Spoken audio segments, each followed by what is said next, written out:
Podcasting from their dining room table in West Hollywood, California, it's the Stonebergs with Dave Stone. What can I say? I'm a man of very stupid principles, okay? And Katie Strandberg. My brain needs help. Advice and encouragement from two goofballs who can barely run their own lives. Call now at 213-282-3615 to be part of the show. Now welcome the Stonebergs. Oh, hello.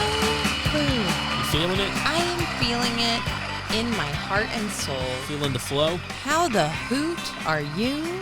I'm pretty good. Yeah? Pretty good. Pretty good. Pretty good. How are you? What's going down? Oh my gosh. Well, I'm still just reeling from Oscar magic. Oh, yeah? Yeah. Okay. I have to say, loved the show. Uh-huh. The spectacle, the fun. Jimmy Kimmel did a phenomenal job. And you know what I'm most proud of is you watching the whole thing with me. We stuck it out. You did. Watched the whole thing. Including red carpet. Red carpet, a little pregame, a little postgame. You know, it was a good time. It was. I had fun. I didn't. Okay, so we have all the winners, but what was your favorite, like, top 3 moments? I liked seeing Martin Scorsese because he's kind of devolving into a Muppet. He looked like a Muppet character. He looked like he was made of felt. He's shrinking. His eyebrows are getting bigger. Yeah. He's oddly smooth for a man of his age. Yeah, he has great skin tone. But it's the everything that's going on. Is he 80?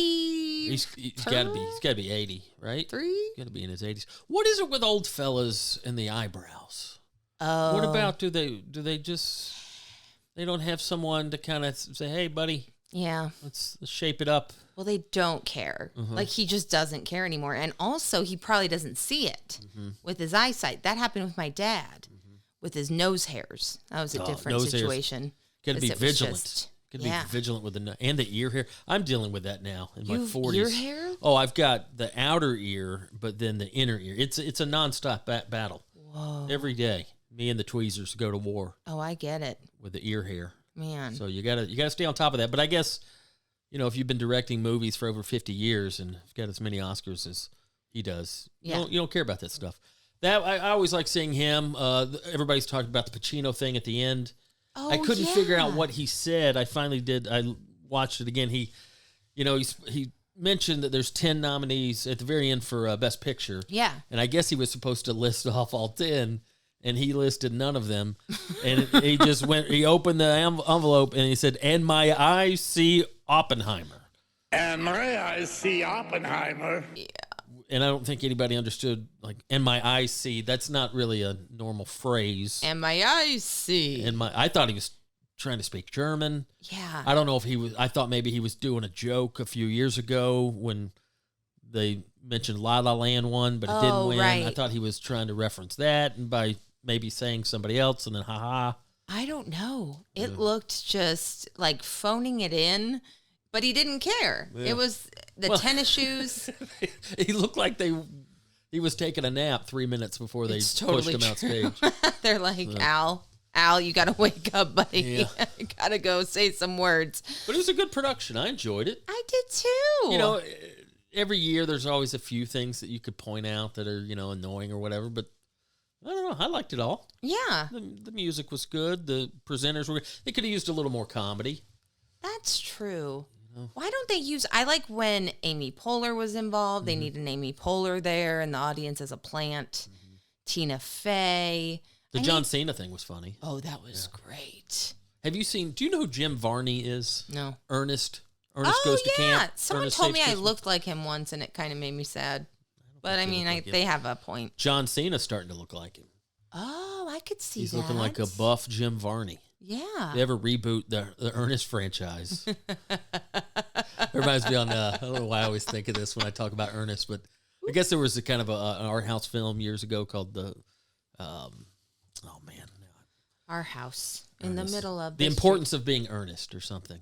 In Galifianakis's Purple Onion, he references that. He's like, The Importance of Being Earnest. First thing I thought was that, wow, they're making another Ernest movie. Yeah, I butchered that. No, I get where you were going. But yeah, John it. Cena thing was interesting. Pacino. One thing I didn't understand is, all right, they did the new thing, at least for, was it both male and female supporting actor? Right. Yes. They brought out previous winners, and that was all nice, but no clips. I know. I wanted to see the clips. It's weird to have a big award show. Yeah. Which is like, Hollywood's Super Bowl. Yeah. It's the Oscars, the Academy Awards. Well, yeah. We're all gathered here because of all you guys and gals and everybody who made all these movies, and we didn't get to see any samples of the movies. Yeah. We're taking it by another person's viewing, or some of them, I'm positive, didn't view it. In the other categories, did they show clips, or was it just... I think it was just best act. I don't remember. No, it was seeing... best supporting, right? And no, the best supporting is when they had the people come out. Yeah. And didn't show clips. I'm asking, did they show clips in other awards? No, I don't think so. Yeah, very few clips. Yeah. And that just seems so obvious. Yeah. Like, hey, you're nominated for this movie. Let's see a sample of your work. Yeah. Oh, yeah, look at that. Yeah, he was good. Maybe he should win. He should. But instead, just... Let me tell you. Let me tell you how great you are. Yes. And you made the point that some of them they paired up with that made sense. And I can't think of any examples off the top of my head, but there was a few that were like, you could tell that the previous winner who was praising the current nominee, you could tell that they really meant it and saw the movie, but others were just like, this is what somebody wrote and I'm reading it. Yeah. You're great. It was phoned in. You're Masterful wonderful. at your craft. I didn't see the movie myself, but I hear you did a really good job. That'd be like going to a stand-up show and being like, the next comic is really funny. You're so funny. You're very funny. Yeah. I guess it wouldn't be like that. Robert De Niro, esteemed. Here is a man who would not take it anymore. Because it's not an award show. I was trying to... You get It's all stroking egos. I get that. But it was a toast, not a roast. Yeah. Which What I were love. What were your takeaways? Did you enjoy the show? Okay, so Ken and Slash. I mean, that was just great. So Slash was in the Barbie movie, or his music was? I don't know. Unclear. I saw the movie. I just thought, wow, there's Slash. I don't care. I could see that big hat and hair anywhere and get excited. He's just a showman. I didn't know you were such a GNR fan. I am. I really wanted a November-themed wedding forever. Really? That was like my thing because I wanted to be in her dress, but then body goals. And then also, where's that church? That's got to be hard. And then, But I always wanted that. But doesn't she die at the end? I don't know. Anyway, long story short, loved the Ken musical. Yeah. Thought he did great. I thought Robert Downey Jr. was okay. His speech was good. I feel like he could have been better. Really? A little bit better. Come on. I'd like to thank my terrible childhood. Felt a little, I don't know. Anyway, loved Jimmy Kimmel. Loved the dog. There's a dog. Oh, that yeah, was from heavily- Anatomy of a Fall. Yeah. Speaking of Ken, I noticed this. I know this is probably not a popular viewpoint, but all right, why do I not care when women get facial work done, but it does bother me when men get it done? Because you're a man. Ryan Gosling, he's already handsome enough, but then he had, and I you're better at spotting the work than I am. Yeah. But his cheeks looked all fake and shiny and weird. Yeah. What is that? Okay. So he either got a facial peel, like a face peel, and then his skin. What happens with the facial peel is when your skin, they burn you. Remember when I got burned, and then your skin peels off, and then you have like baby-like skin. So I think it was that in tandem with some bad filler, maybe Botox, because his eye was a little droop. In the middle or on top, that's underneath, I think, isn't it? Yes, it is. And that happened to my allegedly. I don't want to get sued. Anyway, but she got hers done once and her eye got all effed up. But then she got it fixed, so it was fine. But yes, you have to time it out perfectly with the Botox and the filler and all that. Guys just look weird when you can tell that they've had work. Well, Nicolas Cage, I'm sure, has had work, but Of course. But he looks kind of normal, doesn't he? No? No. No. I thought he looked Okay. All right. What about do you think John? I name people that you don't think have work, and I'll tell you if they do. I mean, based on my experience from watching faces my whole life.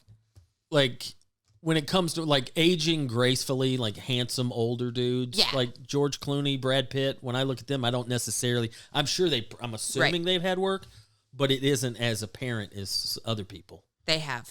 I'm sure everybody's had. They work. all do. But what's weird too is I saw a picture recently of Joe Perry of Aerosmith.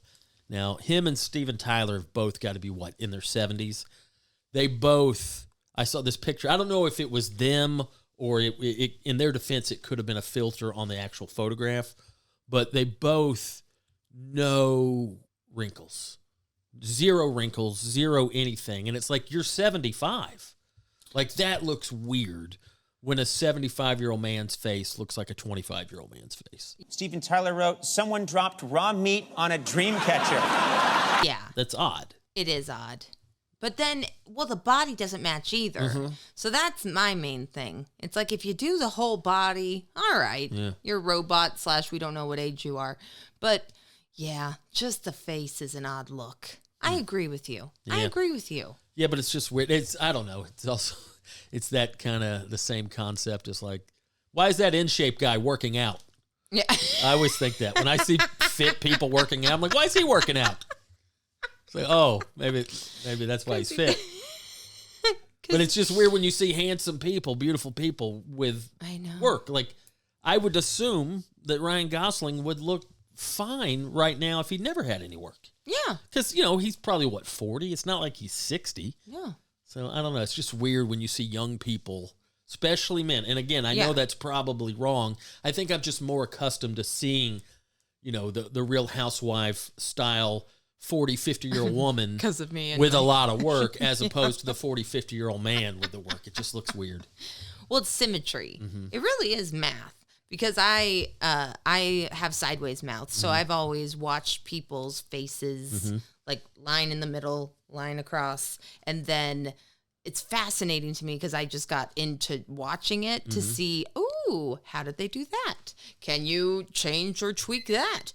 Ooh, and we're out of time. One thing I want to point out real quick, everybody, we saw about half of Poor Things, right? Right. Visually stunning. Beautiful. Impressive movie.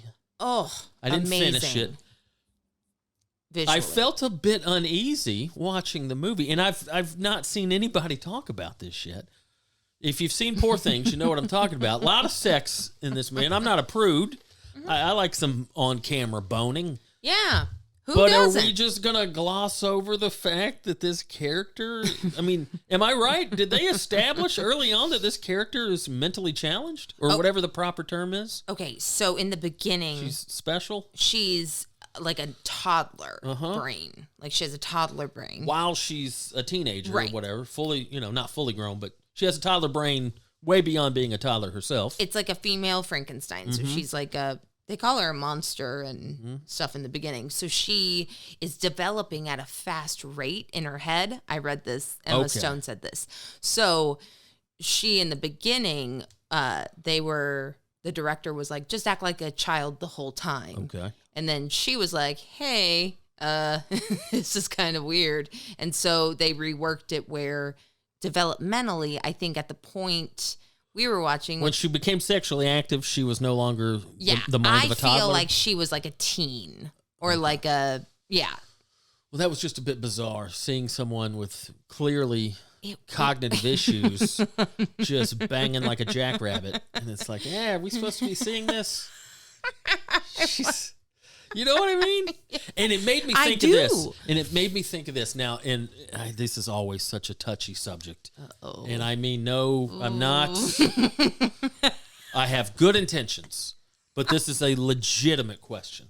And I'm surprised I've never thought of this. Oh, no. Okay? Special people, whatever you want to call them, special folks, mentally challenged, what have you. Yes. Okay. You got a fella. You got a fella. Let's just say, and again, no disrespect. I'm not mocking or making fun. This is a legitimate question. Okay. You have a fella with Down syndrome, right? He's 5 years old. He's 10 years old. Whatever. Okay. I always assumed that someone with the mental capacity of, let's just say, an 8-year-old, Sure. would always have that. Like, I'm saying, do special people get horny? That's what I'm trying to say. Oh, wow. That came out of... No, Yeah. but you think about, all right, a young boy with Down syndrome, and Okay. again, I'm not mocking. This is a legitimate question. Okay. When he becomes 15, 18 years old, Yes. his body develops, he physically goes through puberty because, they grow up just like everybody else.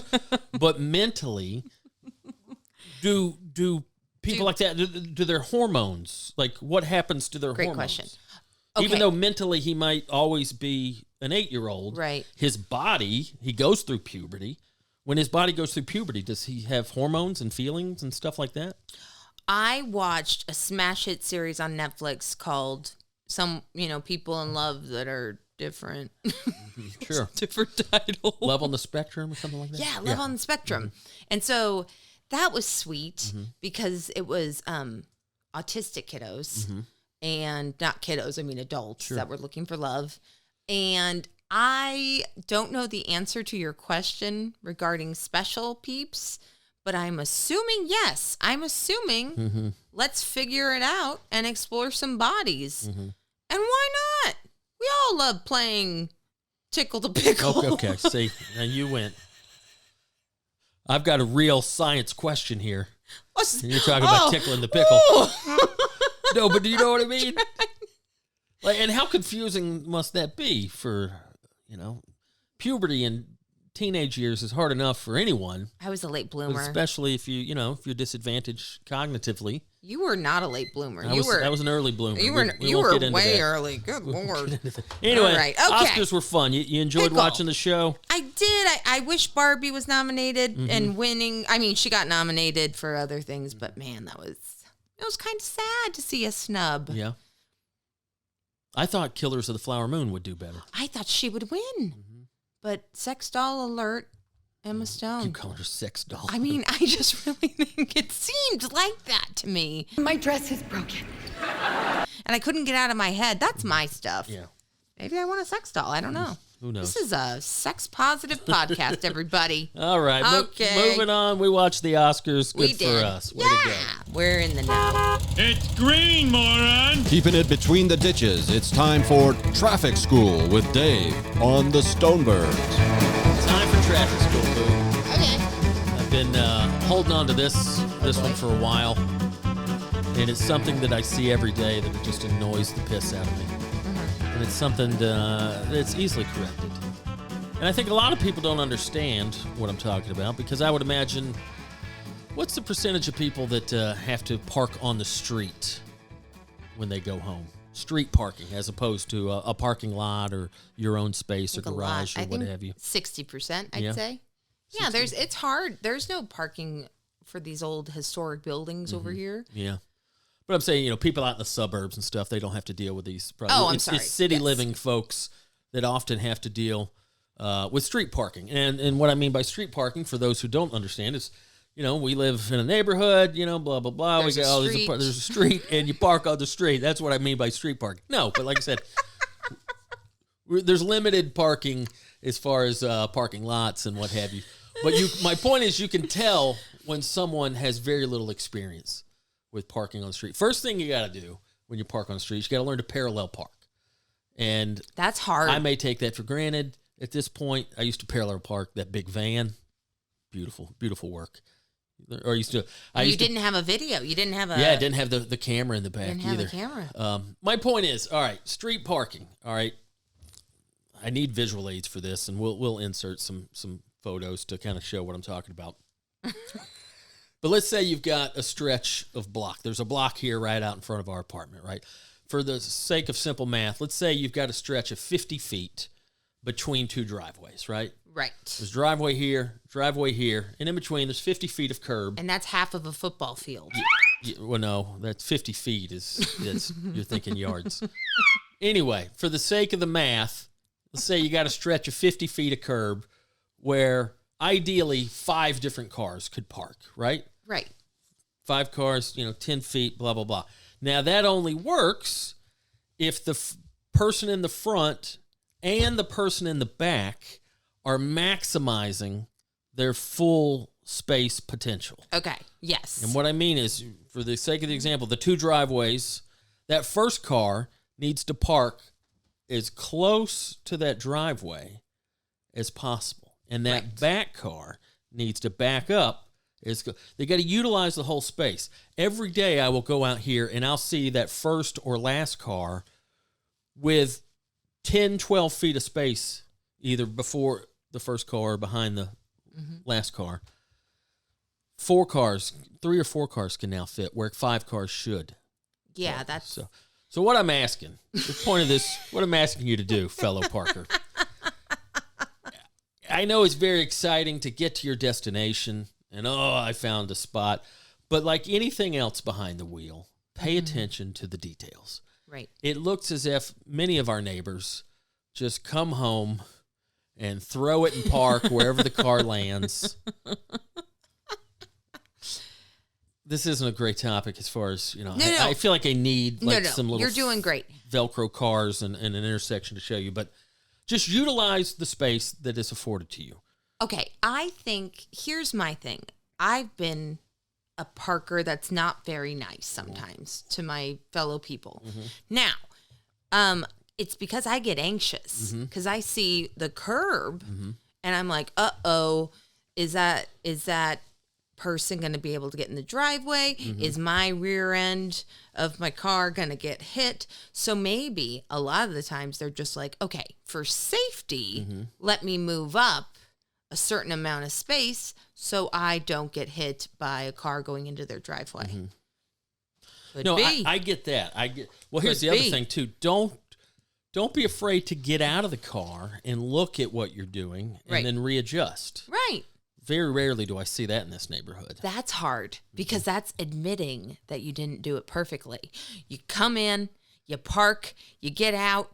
I do it because I look like a dum-dum all the time, so I don't care. But maybe in LA, it's like, I look so cool. Look at my robot car. I don't know. Let me go to my place. But my point is there's nothing more frustrating than coming home and looking for a spot on the street and you can't find a spot because there's 4 cars parked where 5 cars should be parked because the first or the last car had their head up their ass. And now there's too much space between them and the end of the space. So how long do you think you've been stewing on this? I stew over it every day. Every day when I walk Charlie, I just walk around the neighborhood and I just shake my head in disgust. Yeah. And here's another tip. All right, people, I don't know how to parallel park. This is a great tip for parallel parking, and I think it works with almost any vehicle. Okay. All right, let's pretend you're a car who's parked, right? You're car. parked car on the street, right? I want that spot behind you. Behind you is open, right? Yeah. All right. So I'm coming in. What I want to do is I want to pull ahead of you.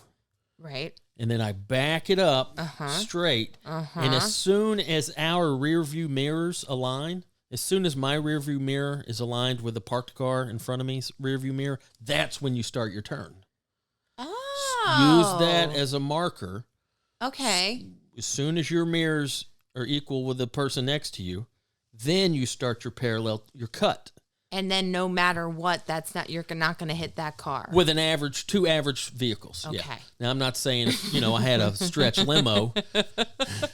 I'm not saying that would work. But for the most part, right, all things being equal, back it up. And then when my rear view mirrors are equal with your rear view mirrors, that's when I start to turn and cut in and then cut it back to straighten it out. Anyway, that's just a little free tip there for you.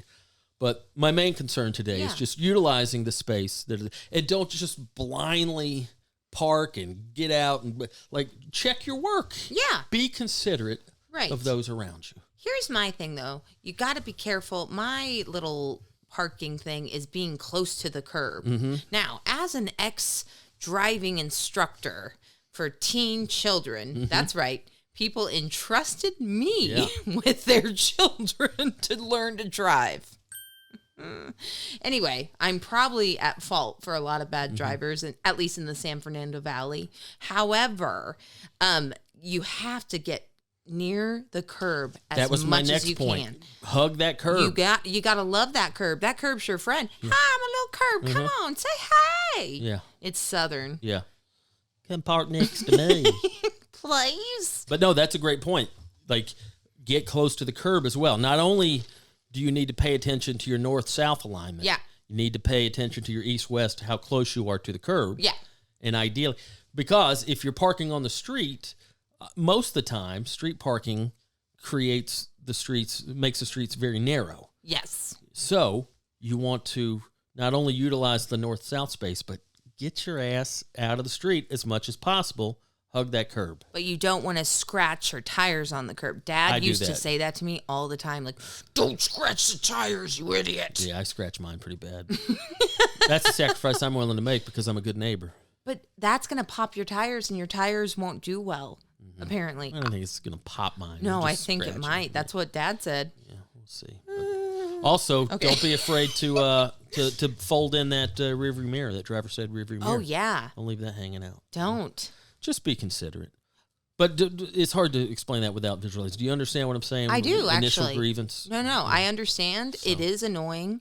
You got to look at the curb. Hey, if it's a red curb right behind you, try to just get as far as you can. Yeah. It's a fun game. Make it a game. Especially, it is hard going forward because you don't have that.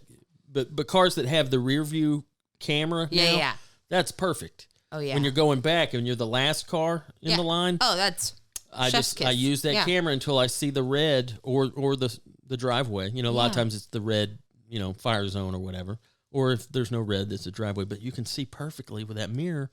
Just back it up until you're where you need to be. And then I'll shut the hell up. Well, no. And I think you make a great point because you know what this is? This is parking courtesy. Mm-hmm. This is driving courtesy, and I like it. Everything funnels back to just being courteous. Yeah. And thinking about others. Yeah. So. I left a note on somebody's car once that said, I love you, like, just to make their day better. Mm-hmm. I didn't know who it was, so. Well, that's sweet. Yeah. On the other end of the spectrum, I've seriously considered having little stickers printed up with some sort of, please don't park like an asshole or, something of that, nature. Those, because people, it all boils down to idiot or asshole. Which is it? Well, maybe they're busy too, and they have like. Do you not know what you're doing or do you not care what you're doing? Well, we'll get to that answer later. There's a little traffic school for you. 213-282-3615. In that order. 213-282-3615. If you haven't already done so, open up that phone, create new contact. Yeah, put us in your phone. We're here for you. We're here. We don't have all the answers, but we've got 4 ears. We do. 6, including Charlie. 6 ears. So we're here. Let's listen. Let's go to the lines. Hey, Dave and Katie. Dave, sorry about that awkward phone call moment. Didn't expect that at all. Anyway, just calling in, long-time listener, first-time caller, the old stick. But calling in for a little advice, just curious. So, being an older gentleman, not real old, but, getting older, sometimes I need to resort to the magic blue chewable pills these days. Help with the, get down with business with the wife. And it's hard to reach how to bring that up. Like, the problem is it takes away some of the spontaneous of it. So I don't know how to talk to my wife about like, hey, if you want to get going, can you give me about 30 minutes heads up? Obviously it takes away some of the romantic spontaneous of it, but it's something that kind of needs to happen more and more these days. So give me a little advice. I appreciate it. Big fan. Thanks, guys. Aww.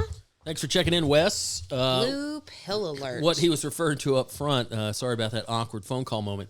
I didn't realize that the number, that our voicemail number is somehow connected to my personal cell phone number. Oh.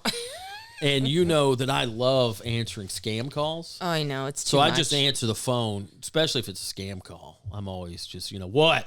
What do you want? You'll talk to them for a while. And I kept getting a call the other day, and it was, I thought it was one of those prison phone calls, because when I answered, it was like, please hold for, and then he goes, Wes. And I'm like, sure, who the fuck is Wes? So I'm like, hello?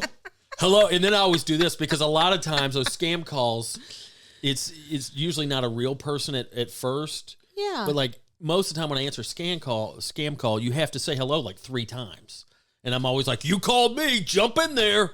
What do you want? I know. And this guy was like, Dave? Oh. I was just called to leave a voicemail for the store. I'm like, what? Well, how'd you get this number? And I didn't realize that I guess my number is somehow it's connected to it. Google Voice. So I was pretty abrasive with Wes right out of the gate because I thought he was going to try to sell me a extended warranty on my 98 Toyota. I used to do the extended warranty one. You remember that one? That was a big scam the last several years. And they would always call and they would say, could you please confirm the make and model of your car? And I'm always like, you called me. You got my info. You fucking tell me the make and model of my car. It's just a chance for me to get out some of my aggressions. Yeah. On, people soliciting me. Sure. Maybe trying to scam me. Poor Wes is just trying to call and leave a voicemail for the Stonebergs. I mean. So my apologies, Wes. I didn't mean to be a prick. I was just very confused. Anyway. Okay. Let's get down to Wes's question here. Okay. The blue chewable pill. Yes. This is a concern for a lot of men of a certain age, and I've always said, why not? Why not be all you can be? Interesting. There's no shame in that. Okay. Why not, to use a baseball term, why not cork your bat? Do you get that reference? No. That was a thing that they used to do back in the day. They would drill a hole in the wooden bat and hollow out, and then put corks down in there, and that just made the bat, more effective. And, so why, that was illegal, but these blue pills aren't illegal. Well, cork that bat, Wes. Why not? I have a question. When does that start? Like, for example, when does the blue pill begin for men? Any? I probably started experimenting with blue drugs in my mid-30s. Okay, so mid-30s is when it kind of... Yeah. Yeah. Well, and for me personally... Oh, boy. Like, are you doing mask? Okay. I didn't need it. I don't need no help. No. Cork it. It really wasn't like an issue of getting there. Mm-hmm. It was more of an issue of just staying there. Okay. Like a sun... Does it stay up, though, like a sundial? The whole time? Well, oh, wait. I don't want to explain the ins and outs of intercourse with you. Okay, so what he's saying is that he needs to take the pill, much like my beta blocker. I have to time it out. Yes. I have to time out my beta blocker, so when I perform, it's 30 minutes and it's short acting. So I got to be very precise. So I'm guessing same thing, right, for the blue? And that's the problem. It's one thing to just, to take. I have no problem. I've never had. As soon as I got access to it, I was like, sure. Why not? Yeah, why not? How did you get access to it? Gas station things? I think a friend gave me some. Oh. And then I started getting them free. Really? With the other podcast, Blue Chew was a sponsor. So it's called Blue Chew? Blue Chew. They just started sending me. Anyway, my point is, in Wes, this is a legitimate concern. He says 30 minutes. I think 45 is more accurate, at least for me. Right. But it does take away the spontaneity of these encounters. Because I know there's nothing sexy about like, hey, you want to get into it? Well, give me 40 minutes. Right. But so here's the problem. Here's what you got to do, Wes. You're going to have to anticipate a little better. You're going to have to anticipate when you think you're going to have an encounter. Right. And what that's going to do is sometimes you're going to take pills that you wind up not using. Okay. There's been times where, I pop the pill, 45 minutes later. I'm passed out from smoking weed. Yeah, I'm like, well, hey. Shit. I wasted a pill, but, that's the price of doing business. Yeah. So then, okay, I have a question. So what would Wes do? Does his wife in the message, does she know that he takes the enhancement? It's hard to bring that up. Okay. The problem is it takes away. Yeah, he says it's hard to bring that up. So I don't know. Well, we got two different issues here, too. I know some women, or maybe this is just in rom-coms, find it offensive when their partner takes a pill. Okay. Like, oh, you have to take a pill with me. I'm not enough. And it's like, no, you're great. I'm just old and my body's breaking down. So as a man gets older, he just loses like sex drive. you definitely lose sex drive, but I think even on a biological level, I think it's just hard to get all the parts up and running, at least as quickly as maybe it used to be when you were younger. I understand that. You know? Interesting. But I've never felt any shame in, like, I don't know why you wouldn't. If a guy had access to it, like, why not? Why, oh, why didn't I take the blue pill? Why not be all you can be? Does it have any side effects? That could be like a thing. See, I haven't looked into that. Uh-oh. It's like rage about parked cars. Yeah, it does make you a little anal about parking. Sorry, Charlie's leaving. But he's leaving the stage. I never saw it as like emasculating thing, or now, okay, maybe when you're in college, if you're 21 and you're always having to go to it, then maybe there's an issue. But like once I hit like my mid-30s and especially 40s, it's like, so what? Why not? Why wouldn't you? I think the way it's said to Wes, like if you tell your significant other, hey, I want to perform great for you, I want to give you all the O's. O face, remember? Oh. You know what I'm talking about. Oh. Well, okay. Yeah. Anyway, so to do that, I'm gonna be vulnerable, and I'm gonna tell you, look, I have a vitamin supplement that does that, and it takes some time to kick in. So my thing with the spontaneity of it all is, why not like plan like Friday night F night, you know what I mean? And then you come home from, wherever, Wes, and then, she knows it's there. She's getting ready. You got to get her ready. You got to get yourself ready. And then boom, set the candles, play Bobby Brown. I don't know Sure. what Bobby Brown came to. My prerogative is to go to Pound Town. That's my prerogative. But don't you think? I mean, open communication. As somebody that hears that, I'm like, oh, yeah, that's great. Thank you. Thanks for double corking. For the porkin'. Yeah, corking. Yeah. And yeah, I know it's I totally, because I've dealt with the same thing. It takes away the spontaneity, but we could be spontaneous with a wet noodle, or we could plan stuff out and then bring the Louisville Slugger. I have a question. Now, I know this is rocky territory because we're married, but just podcast host to podcast host. Have you ever faked an orgasm? Because I know of men that have. I know that men that have. I know that's a joke. I hear that as a joke a lot. No, I guess real. if a man is wearing a condom, he could possibly fake that, right? No, I had a friend tell me once, spit on the back. Oh, God. Jesus. Okay. So that's how you fake it. But yeah, have you ever? No. Oh. Why would I? Sometimes, well, maybe they're tired. Maybe they're like. Well, sometimes you've had enough already. You want to get some rest. Like chewing tobacco?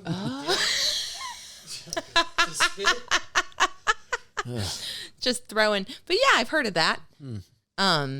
But no, I think Blue Pill is great. And I think Wes, by the way, I love that Wes called and left this message. This is such vulnerability. And I think for a guy, this is hard to talk about. Well, yeah, it's a vulnerable thing. And then I'm like, who's this? What the fuck do you want? He's like, I just was trying to leave call. a message. Oh, sorry. I was such a prick to him. Like, what? What do you want? Oh, God. Hello. A hello is nice. You never know. Now, from a woman's perspective, does that, I was honest with you, you were back very in the early day, on. and I was like, look, I'm juicing. Well, you didn't say, you might have said juicing, but I remember you being like, I need 35 minutes for it. And I was like, 35, okay. And at first I really thought you had OCD or something like. I go through this whole ritual. Like a spectrum. Ritual. Yeah, it takes 35 minutes. Yeah. I have to do my stretches. I have to learn my lines. And yeah, I will say it does take the spontaneity of it out. Sure. But guess what else it does? It gives you a boner. It's fun because I get to plan. I get to not be a trash can because, bathing's hard for me at times. So I have to straighten up. Get the hygiene dialed in. Now we're all ready to go. Have I shaved my armpits? Have I not? Let's figure this out. Yeah, so I don't mind it at all. I don't find it rude. I find it fun and festive and flirty. And yeah. Right on. So way to have sex, So dude. no complaints on your end. Yeah, I'm good. Feeling feisty. Thanks for checking in, Wes. Thank you, Wes. Hey, real quick, I'm going to mow through a text. Okay. This one is more geared towards me. Brandon says, hey, Dave and Katie. Dave, what are your top 5 Jason Isbell / DBT songs? Okay. Katie, have you learned to like Dave's eclectic taste in music? And if so, what are some of your favorites? How do you describe... I'm big into like the alt country stuff, and you described that so funny one time. It's biscuits and farts. We're going to war. Biscuits and farts. We're going to war. That's kind of the theme of all my alt country stuff. Well, it's sad. Yeah. It's a lot of sad stuff. Like we're in the mines and we're working hard, but my dad died and my dog has cancer. Sounds just like Sturgill Simpson. Brandon continues in parentheses, yet to open my barbecue store. Brandon's the one that he called a few months ago. He's thinking about opening a barbecue supply store. Yes. So okay. He hasn't done that yet, but that's still in the works. Brandon, real quick, I'll answer your question. Isbell, Jason Isbell, of course, huge alt country singer-songwriter right now. Some people may not remember he was in the Drive-By Truckers back, I think he came in around 2002. He was there for about 4 or 5 years and then went solo. They actually booted him out of the band. He was a big drunk back then. So they kicked him out of the band. And has since gone on to have an incredible solo career. And sober. He got sober, right? He got after sober, yeah. So, yeah, anyway, so I've divided up my favorite Isbell songs when he was with the Truckers and then his solo stuff. With the Truckers, in order, Brandon, my favorites are Outfit, Decoration Day, Goddamn Lonely Love, The Day John Henry Died, and Daylight. Those are my 5 Isbell DBT songs. And then in order, solo would probably, and he has such a vast catalog, so it's hard to narrow these down. But the ones that I tend to lean towards are songs she sang in the shower. That's probably my favorite solo Isbell song. Codeine, I love that one. Speed Trap Town, The Blue, and Tour of Duty. So those are all ranked in order for your enjoyment there, Brandon. So yeah, just a quick text. Oh, anytime I can talk about Drive-By Truckers, I'm going to do that. So. Well, yeah, I love Drive-By Truckers. Yeah. A lot of free speech in Drive-By Truck. A lot of talking. You don't like the spoken word elements. Yeah. You said he's only got a few songs where he does that. Okay. He's a storyteller. Yeah, no, and I love storytelling to music. I do. I took musical improv, so no bigs. Sometimes you call Patterson Hood the talkie guy. Hey, is this the band with the talkie guy? And he really doesn't do it that much. No, and I do love your eclectic taste. Look, my taste in music's awful, okay? I'm going to go ahead and own it. It's like Jason Derulo, Lady Gaga from like 1999. I don't even know if she was doing music back then. It's just Vanessa Carlton, not even like the good one, like the hits that it's like the B-side. And then it's like Avenue Q, the musical. Like, it's a lot. And I get that. And I get bored of it because it's the same thing. Yeah. However, I love some of your songs, like that one, like the, like the trap one you sang this morning. Trap, in the trap. Oh, Young Jock? Yeah. Yeah. I liked that one. Yeah, that was pretty good. I like anything jock jammy, gets you jammed up. And I like that girl that talks about drinking water tonight. Sarah Shook and the Disarmers. Yeah, like her. Now it goes by River Shook. She's non-binary. Or they are non-binary. Okay. Yeah. So River, I love Shook them. And the Disarmers. And, the jazz. I really like your classical stuff. Yeah, classical stuff. Like jazzy. Yeah, that's like jazz. Jazzy that's J. Classicals. Well, it's kind of, it's all no words, right? Jazz has no words. Some jazz has no words. Most, yeah. But no, love the eclectic taste. And also, I think that our worlds are colliding. Beyonce is doing country now. What? That's what I heard. I haven't heard it, but that Queen Bee, she can do anything. Yeah. So maybe that's something we can, listen to. Maybe we can listen to some Beyonce country. You're tolerant of all my music except for the metal. You're not really into some of the metal. Oh, why? I mean, why? It's because of anger. You want to get the anger out. Is that what metal is for? Kind of like watching a scary movie to get endorphins? Possibly, yeah. Interesting. Scratch that itch. Huh. Get that aggression out in a productive way. But they don't, from my experience of what I've watched with metal and or heard, it doesn't seem like, hi, Harvey. He loves metal. I love metal. They don't say words. It's a lot of screaming. Now, how do you are the lyrics to metal songs, full of emotion? Can you ever hear them? It varies. Okay, it varies from band to so band. it's more about the instruments, really, and the screaming. I think it's more the sonics than the actual lyrics. Oh, I'm trying to get the world of metal. No, I understand. But I'm afraid of mosh pits. No, it's hard to defend a lot of metal vocals. Is there any seats at a metal concert? Probably not. I like a nice seat. I like being up. Sit in the balcony. First row balcony at Slayer. Got your program and your hand fan. It's raining in blood. Very nice. I like a nice seat, You do so many shows, and no one will give me a nice seat. I need a nice seat that's away from people, but close enough where I could feel included. Anyway, I understand. That's my stuff. Thanks for checking in, Brandon. Thanks, Brandon. And thanks, Wes. Good luck with that blue pill. You know what? Friday night, F night. Cork that bat and swing for the fences. Yeah. That's what I say. If you build it, you will come. Am go. I right? Oh, saw that one coming. Oh, boy. Well, Harvey's excited to talk about our topic today. Harvey, you want to step off there, buddy? Okay, go. Ugh. He always shows me his butthole. Look in my butt. It's so annoying. You Okay. like it. All right. Now, I've decided that for topics, I'm going to wear my glasses so I seem fancy and smart. Here we go. Hold on. Hold, please. Hold for glasses. Here we go. Okay. Take me seriously. Here we are. Okay, so today we're going to be talking about dealing with what? Feelings. Get on the feelings train. All right. Boo, are you prepared to get on the feelings train? I think so. I love that thing. That's fun. Okay, so dealing with feelings. Now, I printed out for you a feelings chart. Okay, now, this is supposed to be in color, and it's not. All right. Because my printer ran out of color, and then I couldn't find the printer thing. Long story short, there are an array of feelings. And as you look at this chart that looks like a chemistry set, or what is that thing? Periodic table. Yeah.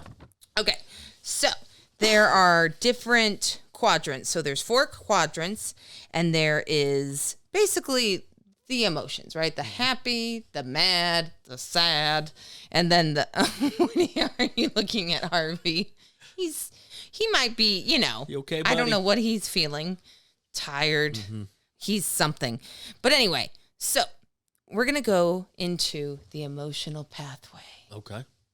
So what do you think happens when you don't feel your feelings? You're not going to start talking about your feelings and shit, are you? What happens? What happens to that rage inside? It gets backed up. Yeah. Like a what? Cork? Maybe, yeah. I don't know. Right? Anyway. Yeah. Okay. Semen. So What?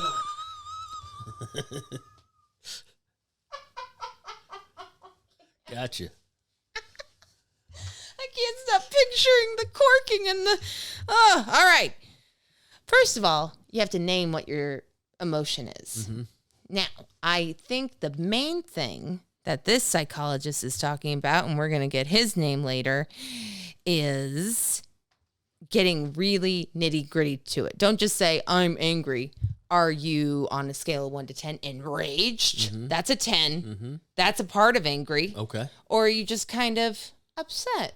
So there's a different array. As you can see, there's panicked, stressed, jittery, shocked, livid, furious, frustrated. So if you get down to it, what are we doing? We're trying to name that feeling. Trying to hone in on specifically what you're feeling. Right. Because if you feel it and you try to suppress it, or if he's excited because he's feeling the iPad, then it clogs up like a, penis. Yeah, you got to release. Oh my God. Yeah. This is horrible. I'm sorry. Just keep thinking of the corking in the bat. Yeah, that's all right. Okay. Anyway, so I get cut off by a driver. No, let's go with something that's more relevant. I get a passive-aggressive text from a family member that hurts my feelings inside in a way that I never knew existed. Surprised to hear from you. Now, I know. Phone works both ways. I just don't understand. It's the boomer generation. I am sorry. I just found a picture, wanted to share it with you. Anyway, so when I had that feeling, I would say that I felt miserable. Okay. No, discouraged. Let's go medium. Discouraged. I'm in the middle of the spectrum here. Discouraged. Okay.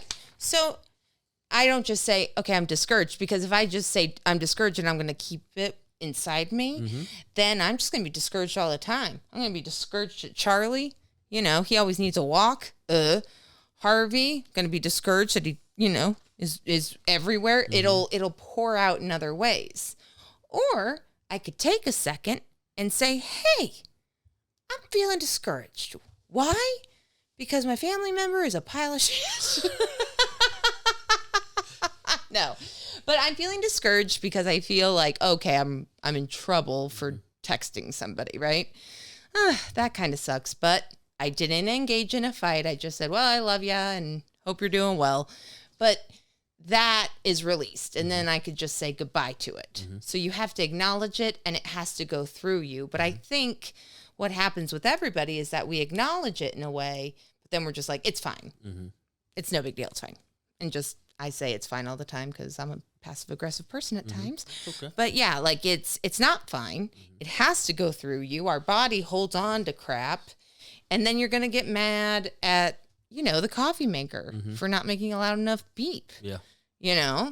So do you have an example of when you suppressed an emotion? Do you have an example? Like, it could have been happy. It doesn't have to be angry. I mean, I try to suppress my emotion every day when I'm driving. If I didn't. Yeah. Okay. Okay. You've been working with me on that. Yeah, that's been, well, okay. So say someone cuts you off. You have to name your emotion. So what would you name it? You can look at the thing. Well, one thing I have tried to start doing in the last few years is when someone cuts you off, you can't take it personally. Okay. What I mean is, yes, that's annoying. Right. But that guy didn't wake up in the morning and say, hey, we're going to go find Dave Stone and cut him off. Fuck that guy. Right. Like, I have to remember that that's not what is going on. That's just some idiot who's also trying to get where he's going, who's maybe not as considerate and thoughtful as I am about his fellow drivers. Now, that was beautiful. That's exactly what you're supposed to do. Feel, name your emotion, be curious about it. Number 2, know that it's okay. It's okay to feel that way. You have every right to be pissed that, some dude cut you off. But like you just talked yourself down, that's what we're supposed to do. So you can feel it, and then guess what? We try a coping skill. Now, what would be a coping skill in the car that you could do after you just did that little speech to yourself? A coping skill. Yes. So try maybe, like, coping. Count to 5 before I scream rageful insults at the guy. Okay. Take so a this deep breath before I brandish my machete. No. You have a machete in your car? You know that. Is that illegal? That seems illegal. It's a gardening tool. I have a bat in my car with corks, am I right? It's a gardening tool. Although I did get fired from being a substitute teacher because they found a machete in my Jeep. What? Yeah. I told you that. I was a substitute teacher at the school I just graduated from a year earlier. So all my underclass friends were like, hey, Mr. Stone, fuck you. Like, I was teaching my bro buddies that I was in school with the previous year. But anyway, that's back when I had a Jeep. I had a 83 CJ7. Right. Beautiful red Renegade. I love those. And I used to carry, like I still do to this day, a machete in there. But I had the top and the doors off when I parked in the teacher parking lot. And another teacher saw the machete sticking out from my floor mat. And I got fired because I can't bring a machete onto the school grounds. I was like, it's a gardening tool. Yeah. So it will get you fired from a substitute teacher job, but I do think it's legal to have. Well, okay. The same way Hell's Angels carry ball-peen hammers. What? Hell's Angels carry ball-peen hammers on them because what's a ball-peen hammer? It's a smaller hammer with a round. It's rounded instead of Oh, I thought that was for injury. It's a great weapon. Oh. But it's just I bought it at Home Depot. Officer, what's the problem? So yeah, there's a lot of loopholes with tools and weapons. Oh God, Can you have a shovel? Sure, why not? Shovel's feels murder, but it's not a great weapon. Yeah, huh? It has the sharp thing, and yeah, most people don't know how to. Yeah, maybe they don't cork it. Am I right? Okay, so for this, he suggests with anger, why not play some classical music? Sure, just to calm you down. Take a few deep breaths. That's funny. My buddy Dave Waite, a great comic, I ran into him at a Grateful Dead concert, or Dead and Company, several months ago. And I was asking him how he got into the Dead, and he was talking about how he used to drive DoorDash or Lyft or something in L.A., and he's like, I was just so rageful in traffic all the time that I started listening to Grateful Dead. It's hard to be pissed off when you're listening to the Dead. Oh, and 50s music, I've noticed. Calms them down, yeah. Yeah, I like 50s that. Music. Yeah, the bebopping. That's one thing about like Sopranos and all those gangster movies. It's so funny, like when these mob bosses are driving their Cadillacs listening to doo-wop. It's cute. They're in their happy place. These alpha male mafioso dickheads are listening to like barbershop quartets. Well, there's also, with anger at least, feeling your feelings, there is the pillow method. Now, this was a weird thing. One of my many psychiatrists that let me go told me that if I feel angry, I can grab a pillow and scream into it. You scream into the pillow or you pound the pillow until you get all the anger out. There you go. Am I right? Sure. Am I right? And then maybe you can have a pillow in your car. Maybe. Next to you, and you just scream into it. And then guess what? That releases all the anger, and then I'm happy as a clam. Hey, let's go to that drive-in Starbucks drive-through. Scream pillow. Yeah. Scream pillows are great. You could yell. You could, like, get your hands like this. And I'm shaking my hands for the listeners who are listening and not watching. I understand. And then as long as you get it out, then you're free. But if you keep it in, it's just like that, sex juice. It's just going to go on top of the thing, and then you get mad. And then... All right. So also there are some affirmations. Okay. Anger. Instead of saying, man, I hate that guy and I hope he dies in a car crash, I would say, I am able to weather this storm. Okay. I can find ways to express myself without losing control. Now, I might print that out and put it on your thing. Hey, guess what? This goes for positive emotions, too. I'm joyful. I am blissful. I follow things that make me feel good and nurture what feeds my soul. Now, that isn't true right now for me, but I'm going to, and then I'll feel joy. Okay. So that's kind of, here we go. Loneliness. What do you think it is when you feel lonely? What are you supposed to say to... Oh, wait. What emotion am I feeling, or what am I supposed to say? What is your emotion that you're feeling when you're lonely? Sorry, let's rewind that. Yeah. Boy, there's a lot to choose from. I know, because when I'm one of them is lonely. Sure. So when I'm lonely, I probably feel lonely. Is that the correct answer? I think that closely describes my loneliness. Well, loneliness. I don't get lonely anymore. Really? I mean, I'm married. We live together. We're always here. We're always together. Oh, you sound angry and sad. No, I was making a joke. First of all. No, but seriously, I can't remember the last time I was lonely. Well, you never feel lonely inside? Like, in the depths of your soul that people don't understand you. They're not too deep. Well, get out of here. This suggests that if you feel lonely, reach out to somebody. Mm-hmm. You know, a little text. Hey, family member, how you doing? Mm-hmm. Hopefully you get a nice text back. Or you can say the affirmation, I am worthy of love and connection. This feeling helps me become more in touch with myself and others.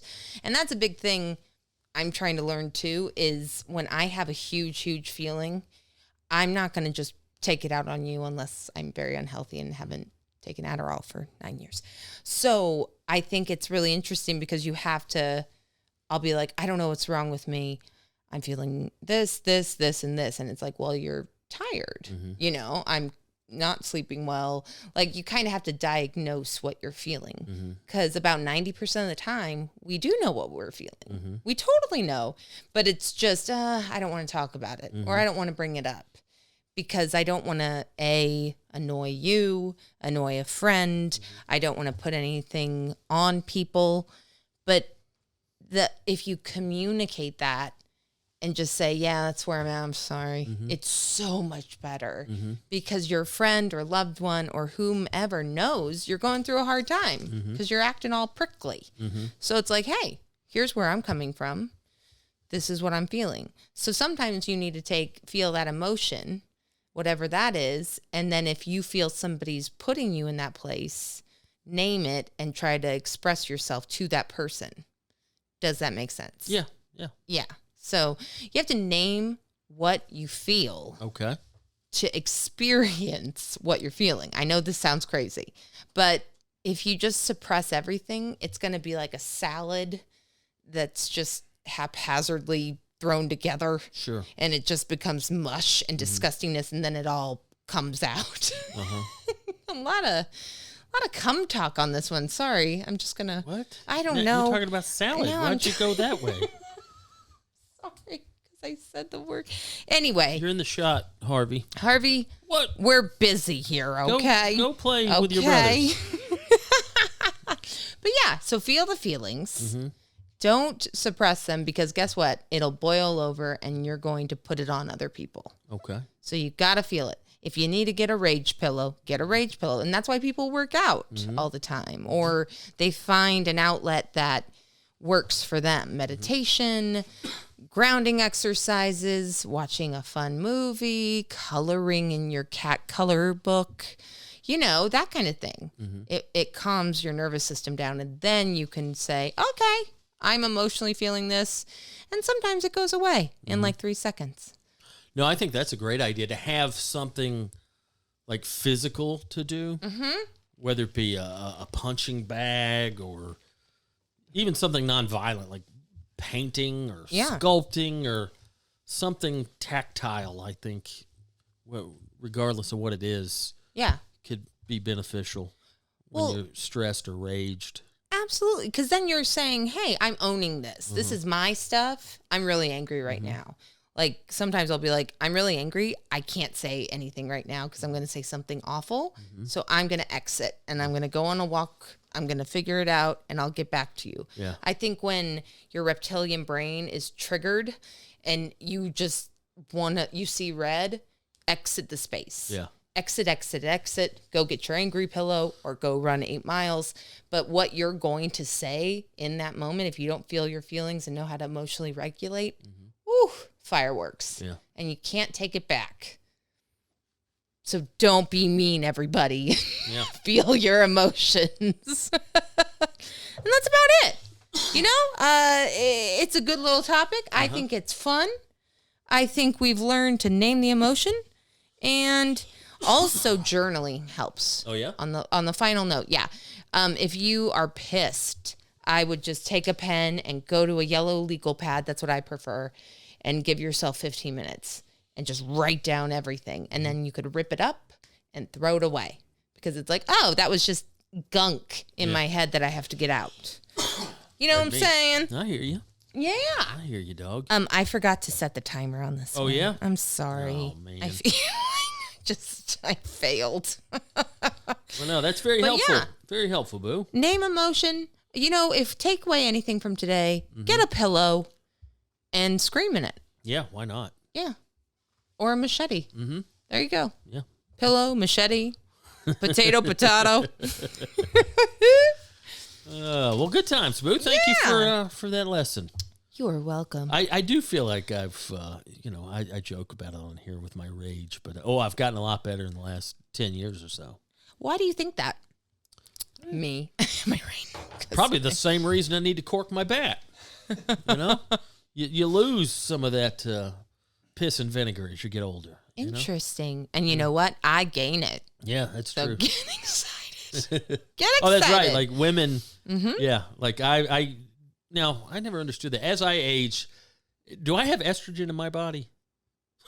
That's a weird question. No, I think you do. Men can or maybe it's just the loss of testosterone. Okay, yeah. I'm losing testosterone, so that's chilling me out a little bit as I age. Yeah. But then women, as they age, they get testosterone, right? Well, we have to actually up testosterone levels at times with our hormones or lower, depending. Yeah. But yeah, I was given testosterone because my testosterone was low, my estrogen was too high, blah, blah, blah. So to even me out. Yeah. But yeah, women's hormones are bananas after a certain age. Like I know let's talk menopause, but really it's a big deal. And if guys had to go through it, which actually you do, you have a different, I forget the title of it, but you guys become softer and more emotional. Weak, and then we become really powerful and strong. So, I'm embracing that. Later. I'm ready to chill out a little bit. You know? No, I get it. Just all those years of just, rage and boners and, now I can just, relax a little bit, get some work done. Boys are weird. Moving on. Word of mouth. Word of mouth this week. One of my favorite bands. Vandaliers. You've heard me play Vandaliers. Oh, I love them. Vandoliers. Vandaliers. Great. Well, with a lot of the alt country stuff, are they a punk band? Are they a country band? They're for lack of a better term, cowpunk was big back in the day. I'm a big cowpunk. The Beat Farmers, Mojo Nixon, a lot of this 80s stuff that came out of California where it was, punk bands, but they would play like Johnny Cash covers and Hank Williams covers. Oh, I like that. They kind of morphed kind of that punk sensibility with some of the, maybe the songwriting craftsmanship of country. But anyway, Vandaliers kind of straddling that line of, they're a little punk, they're a little country, they're a little rock and roll. Out of the Dallas-Fort Worth area. They're working on their 4th or 5th album. I'm pals with fiddle player Travis. Oh, yeah, you guys grew up together, didn't you? No, that's my other buddy in Legendary Shack Shakers. Okay. The drummer for Legendary Shack Shakers was my first ever friend. Aww. My little neighborhood friend at 5 years old. Went to elementary school with him for years, and then we lost track for like 20 years and ran into each other, and he's in a band I listen to, so that's weird. But Vandaliers, great band out of Dallas-Fort Worth. They're working on, I want to say, their 4th album. But anyway, they need a little help. Why? They're indie band. They're not on a label. They're DIY. Oh, cool. They're trying to make this new album, but instead of doing like a GoFundMe or Kickstarter, they're basically just doing pre-sales. So you can pre-order the album, and that helps them make said album, and then you can pre-order the digital download. You can pre-order vinyl, whatever you want. But just go to vandaliers.com. And right there, they've got a new album pre-sale. And, it's just... I love that. What a smart idea, and they've got different options. You can go all the way up to the $10,000 donation, option 9. Whoa. That buys you a Vandaliers private concert. Full band set. Yeah. But you could also, as little as $15 would help. But, I know Kickstarter and GoFundMe was a big thing a few years ago with... I knew a lot of comics that were trying to use that to like record their next album and stuff. But instead of just a donation, you're basically just pre-ordering the album that they've yet to record. I love that. It's like, hey, it's coming soon, but that's based on you, fans, and I love it. Their sound is so good. Like, again, it's so hard to describe things and make labels for art. But little punk, little country. A lot of Texas. And yeah, if you're fans of like old 97s, you've seen them with me. Yeah. They're cool. Yeah, they're jazzy. But yeah, I wanted to give them a shout out and let you know that if you're into that kind of stuff, go ahead and pre-order that album. I love it, and it will help them. I think they're getting close to their goal. I don't know how much it costs to make actual albums. That's the beauty of comedy. Oh yeah. Same reason I don't have to do a long sound check. Oh yeah, so that must be nice. But yeah, I would imagine it's quite an undertaking. With a full band going into a studio and recording an album, and some people do. They record the whole band, together, like you would do a concert. But then I think more common is they piece it together. The guitar will go lay down his parts. The drummer will lay down his part. Blah blah blah, and edit it all together in post. But not a cheap thing to do to make an album. And Vandaliers need your help. So Vandaliers.com. Vandoliers, and even if you don't want to, in that order, you don't want to pre-order the new album, enjoy their old stuff. So yeah, that last album they put out about 2 years ago. What's the name of that one? I think it was just self-titled, Vandaliers. But man, so you've heard that one dozens of times. Oh, I'm sure. Traveling with me, but yeah, Vandaliers, word of mouth, get on it, help a great band make a cool, independently produced album. Yes. And there you go. Do it. I have like a hair on my face. Okay. But anyway. Where can we find you on social media? At KT Low Strandberg. There you go. And yeah. Good times. Is that it? I'm at _ Dave Stone. Yes. And then we also have the Stonebergs podcast. And we're on YouTube. We're on the tubes. Yes, we're on the YouTubes. Like and subscribe. If you noticed last week, we had a kind of a scare. Our channel got terminated. It was terrifying. For it was about terrifying. 3 hours because they thought we were breaking some sort of spam policy. But I don't know what the hell we could have been doing wrong there. But I still have that hair. Anyway. We're up and running. We're here. Like and subscribe. Live shows this weekend. You can catch me at Savage Henry Comedy Club in Eureka, California. Yep. That's going to be fun. Always enjoy going up to Humboldt County. I'll be there Friday and Saturday. Both shows 9 p.m. Both shows... tickets still available at dumbdavestone.com. Tuesday, you can catch me in Portland at Helium Comedy Club. And then next Thursday, I'll be in Chico at Sierra Nevada Big Room. Moving ahead to May, I'll be in Taos, New Mexico on May 13th. May 14th, I'll be in Trinidad, Colorado. And May 15th, I'll be in Denver at the Bug Theater. And then the 16th through the 19th of May, we both will be at the Manitou Springs Comedy Festival. So that'll be fun in Manitou Springs, Colorado. So that's a good time. DumbDaveStone.com for tickets. The YouTube special still going strong. Awesome. Pack a Lunch on YouTube.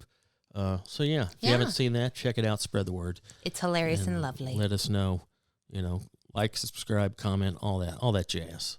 So good times, Boo. It's been a joy. All right. I'm gonna go cork my bat. Oh, good Lord. Yeah. All right, everybody. Thank you for listening. We love you. Bye. Oh, Lord, yeah. Okay, thank you.